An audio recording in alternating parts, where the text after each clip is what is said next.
Welcome, everybody. Thanks for joining us for Racing Junk's Leveraging Giveaways to Grow Your Business panel discussion. We have a great group of panelists, so let's introduce them and get started. We have Jeanette DesJardins of Chix. I'm sorry, Jeanette, I knew I was going to screw that up. And Jeanette and her crew are also digital marketing partners of ours at Racing Junk. Hector Scarano with IRG unfortunately had a conflict, but we're still going to talk about his group's involvement with Racing Junk giveaways. We have Nolan Browning with MOTUL, Jim McConnell with inTech Trailers, Tim King with Baer Brakes. So let's get after it. So hopefully throughout the discussion, you're going to have some takeaways such as, you know, how giveaways offer you an opportunity to increase your current base and grow your audience and enhance the relationship that you have with your current audience. And tips on choosing the right giveaway, whether it's a product or a gift card or an experience. And how to execute. What strategy are you going to use? And then how to measure whether or not it actually worked for you.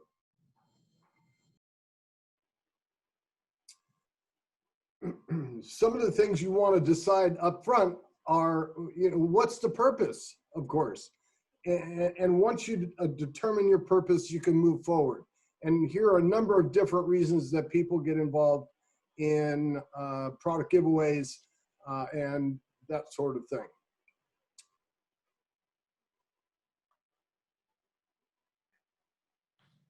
So this is from Baer Brakes, obviously. This is fabulous creative, I want to say right off the bat. The product, the prize is very clear. We know what the person is going to enter for. They can see this beautiful brake system. There's a call to action, enter to win. This is terrific creative. So Tim, if you don't mind, walk us through your journey with this promotion. Why the Classic Series brakes? What were your goals? Who were you going after? Try to give us a rundown, please. So when we teamed up with you guys for this, we decided to run with the Classic Series, and there's a few different reasons for that. One of them being that this is a new product line for us. So it's something that we're really wanting to get out there and get off the ground. So that made a lot of sense for us. It's what, you know, our latest and greatest product. We want people to know about that. Two is this is such a broad product range. It wasn't one specific, you know, make or model. This product fits a bunch of different years, makes, and models. So it's a broad product range, and we feel like it's a broad audience that would be receptive to such a product as well. So, you know, it made sense for us to get the most reach possible, and so that's why we chose this brake system. Was it's a new product and one that we feel like a lot of people would have interest in. Awesome. So did you set objectives or goals up front? And if you did you meet them or come close to them? Honestly, we really, you know, this was our first time doing this with you guys. So anything for us was great. You know, what we were really looking for is just to kind of get some more people to know about the product. And, you know, I mean, if they happen to complete a purchase, that's great. But really, it was just about awareness of not only Baer Brakes, but awareness of this product more than anything. So I didn't really set any sort of goals as far as, you know, we want to get this many clicks or this many people calling or anything like that. No. Okay. Well, let me make a couple of observations. First of all, the number of entrants in terms of Racing Junk and the contest we've run, your results were above average at about just 2,191. So that was a pretty solid return. And the branding opportunity, you're right. Branding is a necessity when you're launching a new product, and you have the recognizable name behind it. And also, if a person enters and then they win, they may decide they need to upgrade. They want the next fanciest, or they want to complete the package, or they have another vehicle they're working on. So it gives you guys an opportunity to upsell and when you come back to them at the end of the contest with that thank you for entering email that you guys send. Absolutely. Thanks, Tim. I appreciate that. Chris?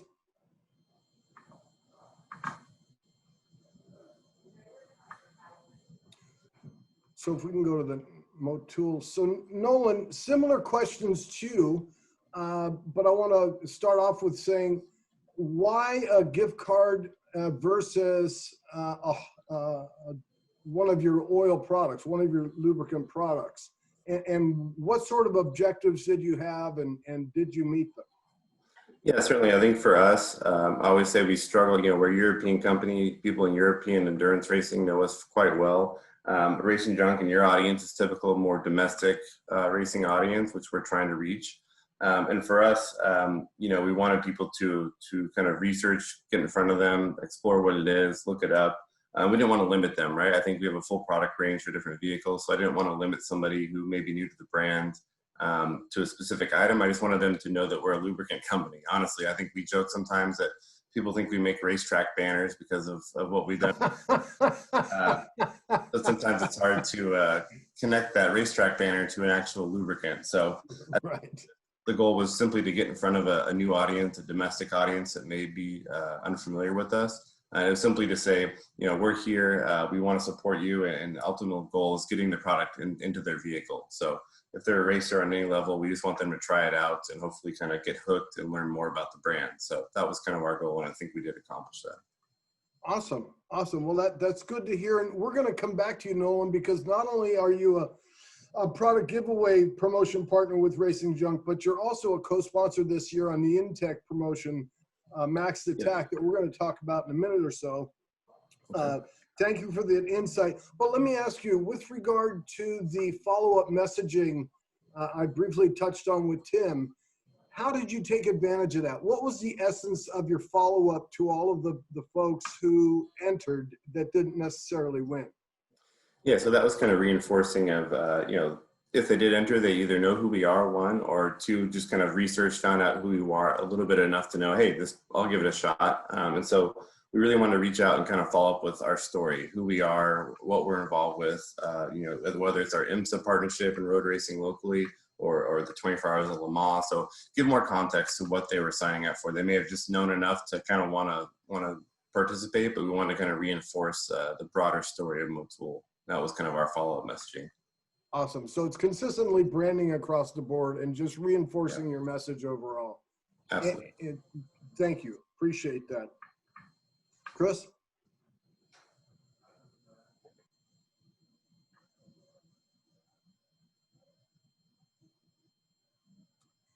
So things to consider, some of the things that both Tim and Nolan have talked about is audience, the prize.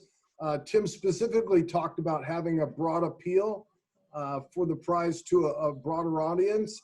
And what is the goal? We talked about that. And Nolan's goal specifically was to spread his message to new crowds, to the American muscle crowd versus the European users that are already familiar with them. And budget, we haven't really talked about budget, but a factor to consider with giveaways is that the cost is the product cost or your cost of doing business in the case of a gift card versus the value of the branding and or any transactions that result from your push. And what we found in the past is that the ROI on giveaways far exceeds traditional spends. Let's roll into the next slide, please. So this is Hector's group, IRG Sports and Entertainment, and they're significant partners with us on 4 tracks and one of their sanctioning bodies. And if Hector were here, what he would tell you is the role that they play, and it's a similar role that Jeanette plays with us in one capacity that we're partnered with her on, and that is we trade media. And so we disseminate IRG's message across our social and our web and our email databases, and they do the same for us.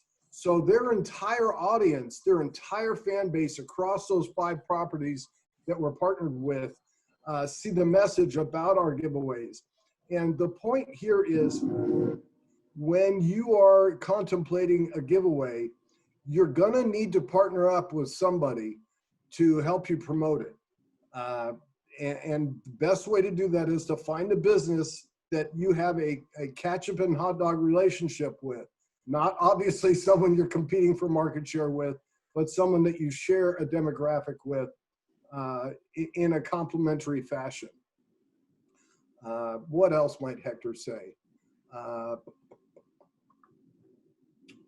This is an example on the left of an email push that we did, that our IHRA did on our behalf with MOTUL, with the MOTUL giveaway. So hopefully, Nolan, you felt something from that particular one. All right, let's roll into the next one. So we talked about marketing, and again, if you see on the bottom bullet there, I'm emphasizing partners because that is a key to success for any giveaway. Is not trying to do it on your own. As much as you may be on an event circuit or a race circuit or attending any other events, you need partners to help you really get the greatest reach you can with your giveaways. And trust me, a lot of websites and a lot of similar businesses are going to be anxious to run your giveaways. And the reason is because it helps them drive business and commerce in their own site as well. It draws interest to them as well. Chris? So Jeanette, you have a beautiful website. And as this website depicts, we are partnered with them. You could see a Racing Junk logo in their partner scroll across the header. And you'll see two banners that we're associated with here on the right-hand side. She's running our giveaway banner for the S&W Performance. And she's also running, Jeanette and Chix are also co-sponsors this year, as is Nolan from MOTUL, in Max Attack. So if Jeanette, if you could talk a little bit about your relationship with us on the marketing partnership, as well as the relationship that you have with inTech this year and helping them promote Max Attack. That slide that showed the website, if you note that it's your logo and product placement for the giveaways, it's all above the fold, meaning as soon as someone goes to our website, they don't have to scroll down or anything. It's the first thing that they see without them having to search for it. And maybe they're probably coming there not even knowing that that's something that they need, which I like to feel that I'm pretty good at selling people stuff they don't need in my merchandise trailer sometimes. But my relationship with Racing Junk has been excellent. We teamed up last year, and one of the big things that we started doing is because Chix holds their own drag races. So most of them are ladies only. And when we started this about 11 years ago, it was to get more women involved in motorsports and racing and to start driving down the racetrack. And it's not, don't be scared, you know, and we're not here to judge you. We're actually here to help you.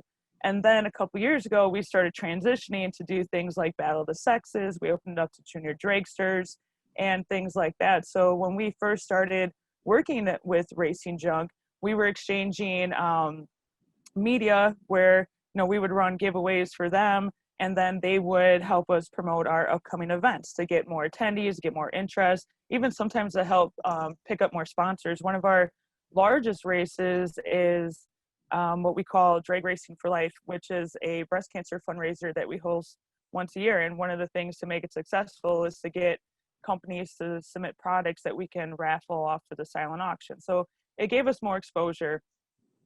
This year, fortunately, when COVID hit, we had to unfortunately make the decision that we canceled all Chix hosted events. But what we did start doing in the beginning was, okay, well, we have all this inventory.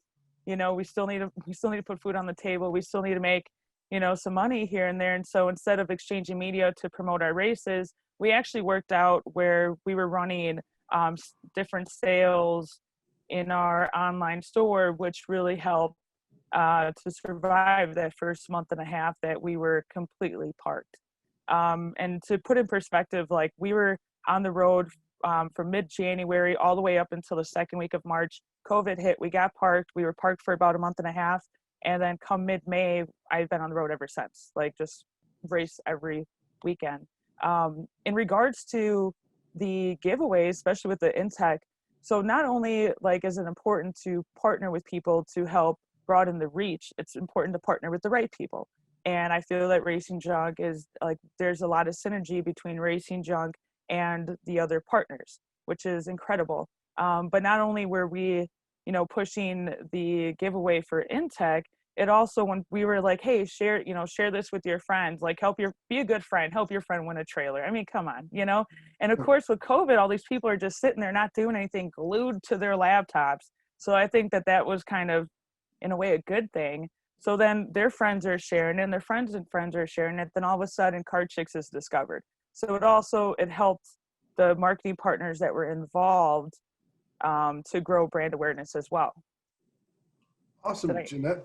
Thank you very much. And I'm glad that you grabbed yourself by the bootstraps and pulled them up for the COVID. You know, not everybody was as fortunate as you, and glad to see you made it through. And I'm not surprised.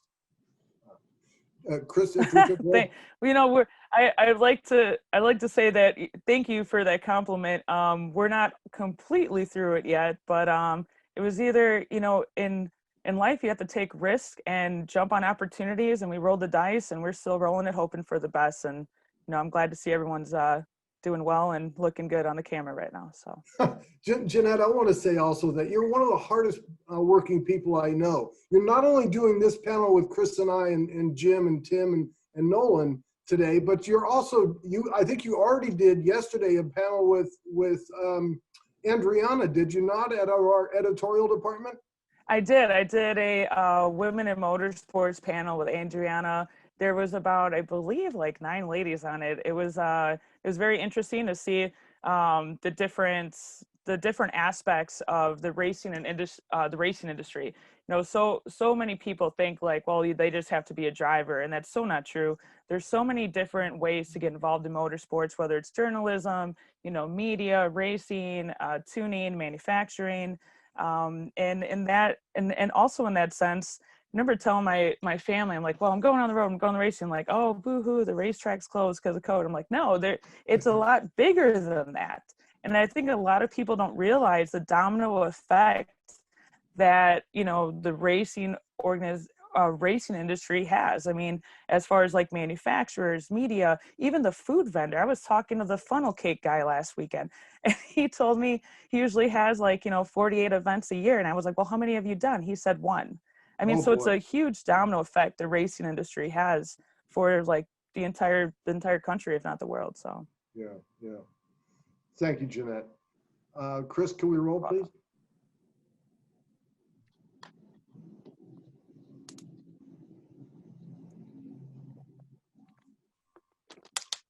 So obviously, you're going to want to know if it was a success, and I've asked both Tim and Nolan about whether they felt it was a success or not. Jeanette's is more of an ongoing effort with us and hard to measure individual results, but they both appeared to have said that they reached their goals of brand exposure. Some folks want to hit a certain number of entrants or increase their social following by X, or they want to create some B2B, or they just want to drive web traffic. So determining your level of success, you'll need to know first what your goal was. Let's roll on, Chris. Okay, Max Attack. Jim McConnell, and with inTech Trailers, not only a marketing partner with Racing Junk, but also we've been involved with them in the last 3 years. I think this is their 6th year with Max Attack, if I'm not mistaken. Jim, if you could walk us through, for example, why a car hauler trailer and not one of your travel trailers or one of your cargo trailers or one of your overland trailers, why the car hauler, and what were your goals? Who are you going after? And that sort of thing. If you could just walk us through your journey, please. We wanted to try to do something that was very different from what the industry had seen in the past. And, you know, we like to have some fun for sure, but inTech is predominantly known as a company that builds high-end car haulers. And it's great to have that reputation, but it's not the only reputation we want to have. We want the buyer that may not typically think they can afford an inTech know that they have an opportunity to actually jump in and buy one for under 20 grand. So we had the idea of bringing out some of these like this trailer that we would have had to show this year, like last year, would have been in that $20,000 to $25,000 range for a very nicely equipped inTech. And so that's something that our goal was to go after more of that grassroots type racer, and not the professional racing team that that people are always hoping for, obviously, but the grassroots racers that maybe they can't. Maybe that particular person can't afford an inTech. Maybe they've got an open car hauler. They're heading to the track every week with their sprint car, and we wanted to give that person maybe an opportunity to have that to be able to take a trailer and drive into that track very proud of what they had. Sure. And but we knew we couldn't do it on our own. We kind of did the first year, and we did okay. I think we met our goals, had a lot of fun with it, but we knew that to expand the program, we were going to need to bring in some marketing partners with us, and on top of our own suppliers that were helping us with the cost of the trailer. Right. And so that's why we were, actively reaching out to Racing Junk. And I tell you, it's been a fantastic partnership for sure. Thank you, Jim. And we've enjoyed it too. And last year, the buzz that was around that trailer when you were announcing, when you had the 3 finalists there in the booth at PRI, and all the media was there, and all the families of the racers that had entered were there. There was so much excitement around that, and we were very happy to be involved, and happy again this year. And I want to point out, and maybe you could give us some illumination as to why this is. You had a record number of entrants this year for any previous year, by almost double last year. Over 300 more this year entrants than last year. Actually, it was, I think, almost 1,400 more. Yeah, it was almost about double last year. Was it? So, yeah, so it was incredible. Okay. All the better. Last year was, I believe, was a little over 1,400. This year was well over 2,700, if memory serves. I have you down here at 2,934, but you're right. I thought last year. That's even more. So. Yeah. So yeah. What do you attribute that boost to?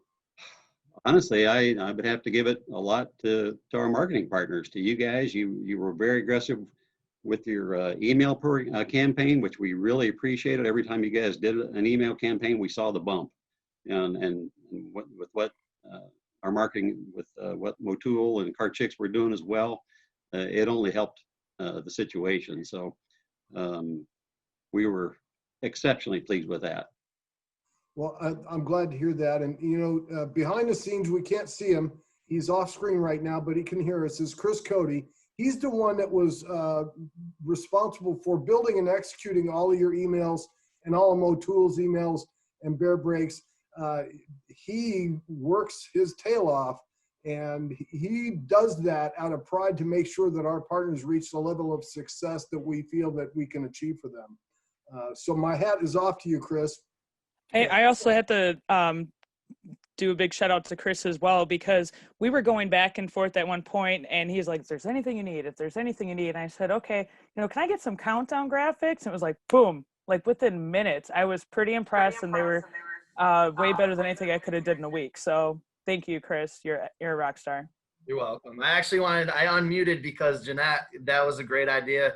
Jeanette was awesome in the Max Attack giveaway because she did a 10-day countdown, not just on one of her socials, but Facebook, Twitter, and Instagram. So I think that was a big part of it as well. We kind of copied that. We did a 5-day countdown, but I think No, I'm just kidding. the key was, making the plan and working the plan, and you guys helped us do that. And we don't necessarily have a big marketing department. And so your guys' experience in the past just helped immeasurably, and we appreciate it. Beautiful. Nolan, if I could get you to chime in here on your participation in this year's Max Attack and what impact it may have had or what role you played. If you could just talk to us about your involvement.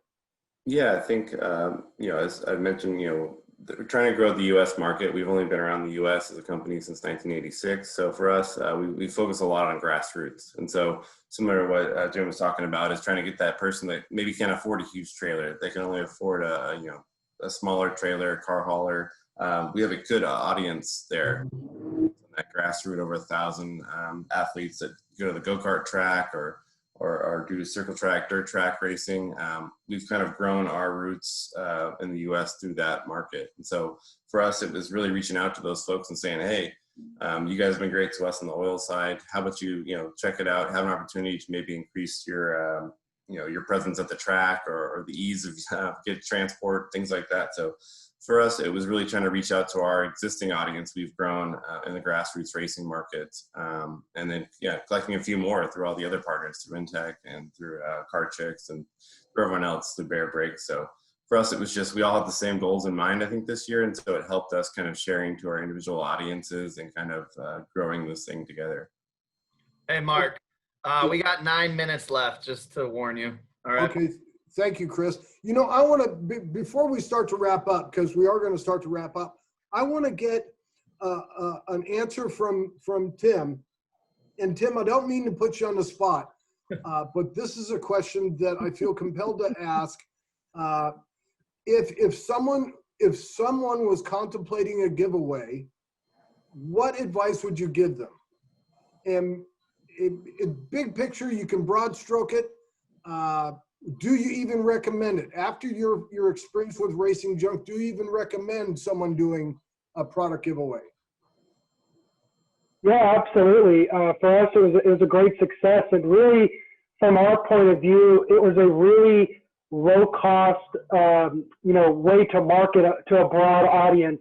So, we didn't have to spend a full-page ad in Hot Rod or something like that. For us, it was like, we gave away some product that really helped somebody out.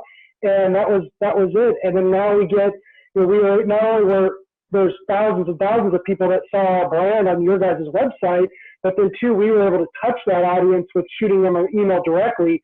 So for us, it was an absolute home run and, something that we would definitely do in the future. I think it's just important to do it with the right people and the right way to do it, because obviously there's a lot of people that are probably trying to scam people doing this nowadays. But I think with a reputable name like Racing Junk, people know that, hey, I can give my email and I feel confident that they're being fair and treating me fairly. And, for us, that was important for us. Awesome. Guys, we have a question. Chris, if you could roll. We have a question for not only you guys as industry professionals with varying perspectives from different parts of the industry, but we also are posing this question to our audience as well. So if you could, we just have 7 minutes left. If you could broad stroke us on an answer to this. We are at a crossroads in the auto industry, particularly in terms of enthusiast, race, and performance developments. Where do you see the industry going, and where would you like to see it go? Jeanette, could you broad stroke us on that? Sure. So as I mentioned earlier, I've been on the road since mid-May, since this whole pandemic hit, and just going from track to track to track. And they're packed. They're racing. It was mostly down south. They're out East Coast. But one of the things that I've seen is that most of the people that I've met, it was their first time ever at a racetrack. First time ever. They had the time of their life. They couldn't wait to come back. So I saw that with people everything was shut down. The only thing that they had to do was go to the racetrack in some of these areas. And so they went. So I think that was fantastic. And moving forward, growing the industry, bringing in more talents in the industry, whether it's a racer, driver, or an engineer, someone in the manufacturing thing. Where I would like to see it go, well, and maybe my opinion, not everyone's going to agree with, but we need to open up. We need to open up, and I think that as long as things open up and these patterns continue, now people have another thing to go do besides go to the movies and play video games. So I think that we're going to see a positive impact in the industry, and I think it's going to flourish as long as we can make it through these last couple months, I guess, or a couple weeks, whatever it is. Thank you, Jeanette. Jim McConnell with inTech, could you give us some insight, please? Boy, in the old crystal ball. Right. You know, let's face it, 2020 is kind of a year of, I don't know, let's hope it's an exceptional year and one that won't be modeled in 2021. You know, inTech, we're just going to try to kind of follow the industry, and you know, it's obviously going to change very quickly, and we want to change with it. You know, I don't know that I can give a good solid answer as to, you know, where it might be going per se, but you know, this year is certainly going to cause some changes going forward for next year and in the future. Now, what that's going to be, I wish I could tell you, but I don't know that I have a great answer. Change is what we need, Jim. Anything is better than where we are right now. It is, yeah, no doubt about that. As long as we can evolve from this. Now, Nolan, if you could give us a sentence, and we just have a minute left. Nolan, if you could give us a sentence or two, please. Yeah, I think it kind of touching on Jeanette said, there's a lot of people that have reignited their passions or found new passions in motorsports and getting outdoors with their family, whether that's in racing or in motorcycles or anything. So I think it's just leaning into that, right? We have a bunch of new enthusiasts that are trying to do stuff outdoors or in the racetrack. So we got to lean into it after this. We got to support them. Thank you. Tim, do you have a final thought for us? Beard. Yeah, beard growing tips. Just don't trim. That's all it takes. Yeah, I mean, you know, for me, since I live and breathe marketing, you know, I see the big transition from more traditional marketing into the digital world. And that's where I live and breathe, is the digital marketing world. And so I see kind of industry going in that direction, and maybe some of these trade shows might not be as big of factors as they were in the past. And then I don't know where would I like it to go. I don't know. You know, it's a hard one to say because there's so many traditional marketing outlets and shows that I think are not going to make it through all this. That's such a bummer that I grew up with. But you know, it's exciting either way. And you know, I agree. Maybe these people being at home and you know, now they have the time to work on their cars. So, I mean, we've seen a big uptick in business with the pandemic, which is kind of, you know, the opposite of what we thought was going to happen. And I think it's just a lot of guys are like, hey, now I have the time to be out there wrenching on my car. So now I want to upgrade the brakes. Now I want to do this and that. And that's awesome, you know, and we're happy to help them. And, you know, hopefully things just keep forward. Excellent, Tim. On that note, listen, I want to thank you, Tim, with Baer Brakes. I want to thank Jeanette with Chix, Jim with inTech Trailers, and Nolan with MOTUL, and Chris Cody with Racing Junk. You're awesome. Thanks, everybody. We really appreciate it. Take care. Have a great day. Be safe.